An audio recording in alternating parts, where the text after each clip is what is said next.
Hey guys, this is your man Mike Bowens. And Shoshana Bowens. Welcome to Making It Last Forever. This is a very special episode for the new year. This message is entitled Setting Goals Together as a Couple. That's right. Setting goals together as a couple. You know, it's very important that we set goals as a couple because, in any area of life, like spiritually, financially, emotionally, intimately, as a parent, whatever, is very important because as you age and grow older, you want to be a blessing and not a burden. That's right. What's your take on that? That's right.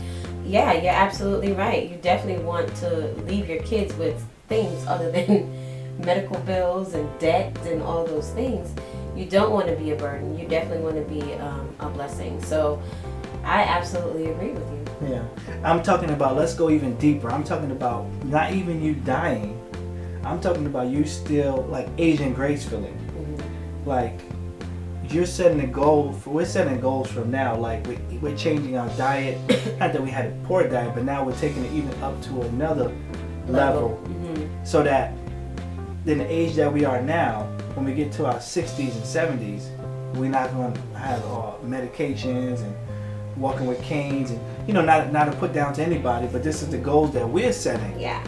In our marriage, so that we can age gracefully. Yeah, you want to live victoriously on earth. I mean, in every aspect of your life. You don't want to be here on earth and you're miserable and you're tired all the time and you're working hard, that you have no time for each other, no time for yourself, no time for your kids, no time to serve your community or to do ministry, or just no time to just chill. You have absolutely no time at all. And when you're overworked, when you're tired, when you're burdened down and stressed out, it takes a toll on your body.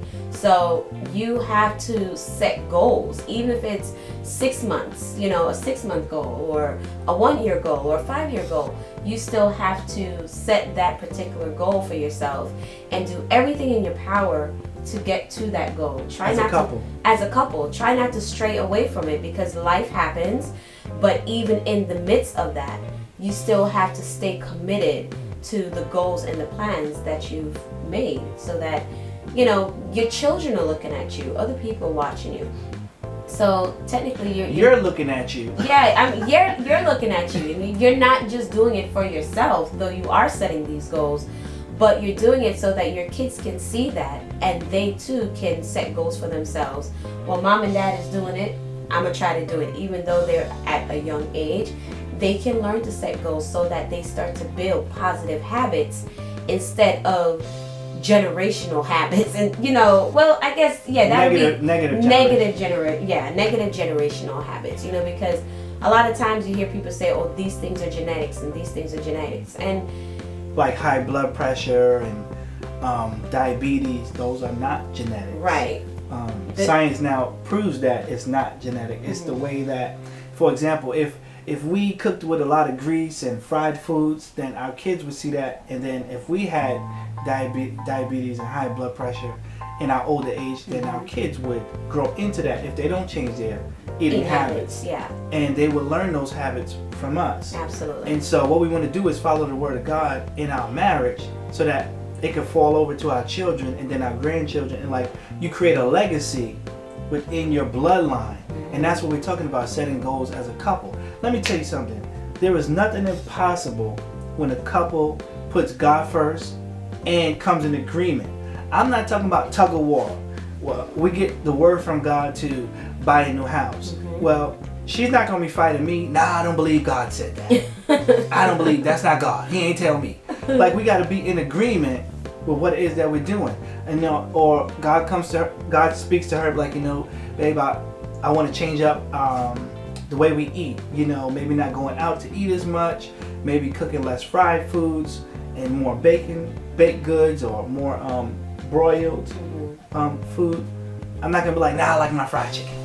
It's like being open and easy enough. Yeah. With each other, so when you set goals together, you can work on accomplishing them. That's like in Genesis, right? It said that when they had the Tower of Babel, and God had to come down and confuse the languages. But the principle in this was that because they spoke with one language, God said there shall be nothing impossible for these people to do. So in your marriage, you should have the same language, Absolutely. the same goals, right? As a couple, of course, you have your individual goals, but you also have to have goals as a couple. What's one principle? I'm gonna give out one principle that a couple can use to set goals and to reach goals. Number one, and I'll let my wife elaborate on it. The Bible says, write the vision, make it plain, right? So that they who read it shall run, right? So you got to have a vision board. You got to take time out. Like what we do before every year is we get a calendar and we mark out the dates when we're gonna, what it is that we want to do in January, what we desire to do in February, all the way to December, right? Financially, we have a quite large family. We have 3 children. What we're gonna do with the kids, what we're gonna do with ourselves, you know, get our romance on, what we're gonna do health-wise, and we chart out progress. See, the best way to create your future is to create it yourself. That's good. Everything is choices. Everything is choice. Everything is Can you elaborate on that? Everything is choice driven. You live and die by your choices. When you make good choices, you know, you always tell your children when they go into school, make good choices today so that you can do good and you can, you know, reap the benefits of the choices that you make throughout the day. Well, it's the same thing in life. When you are setting goals, you have to make good choices, because if you fall into the pattern of continuing to make those bad choices that perhaps our parents have made or uncles have made or whomever raised you, or friends, then you're going to reap what they have. So if you decide in your mind, okay, well, I don't want my life to mimic that person or those people or whatever. I want my life to be different. I want to do something that's never been done. You know, I want to live a life that God is calling me to live.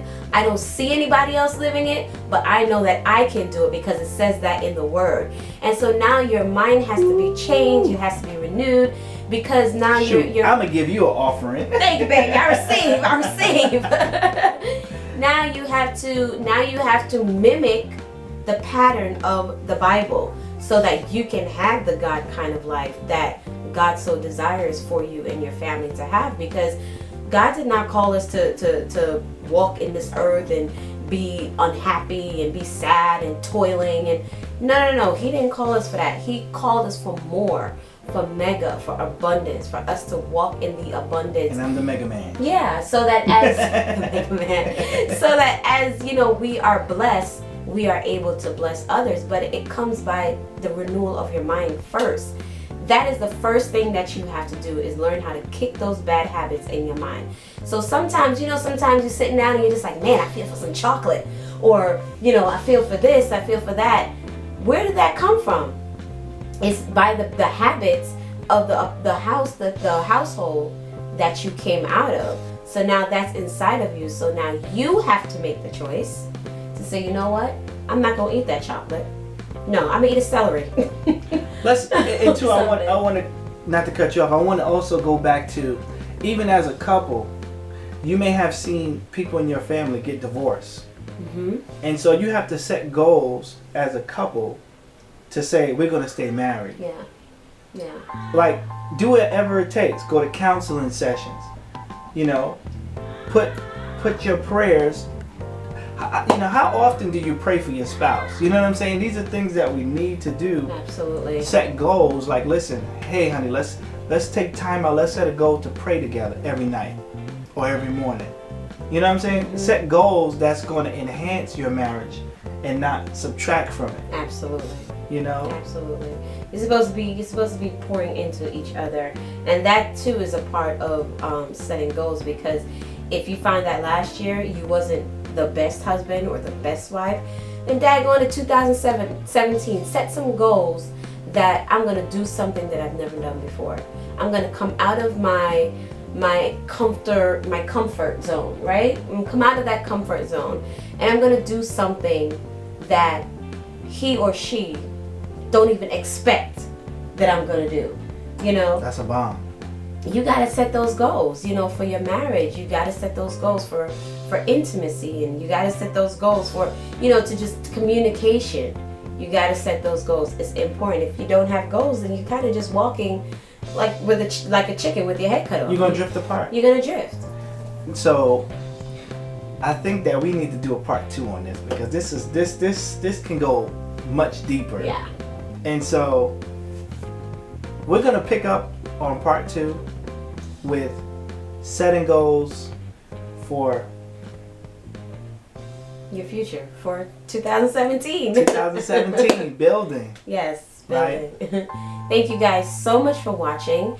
And if you have not subscribed to the channel, please subscribe to the channel. Don't forget to give this video a thumbs up if you want to see more videos like this.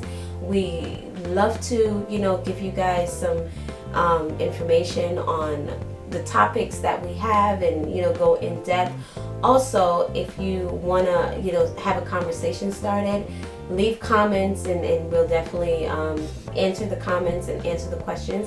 If you do have any questions, leave them down in the comment section and we will definitely get back to you guys. So hope you guys are having a very happy new year so far. It is 2017. What? Make this year your best year yet. Also, I gotta plug this. Check out my wife's It's a Family Thing. She got DIYs and decorating and decor, and it's like HGTV on her channel. And check out my son Mike Beasy, and check out my daughter Kayla Beasy's World. Mike Beasy's World and Kayla Beasy's World. Yep, it's all in the links. You can see it. So if you like this video, give it a thumbs up, give it a share. See you in the next episode. Be blessed.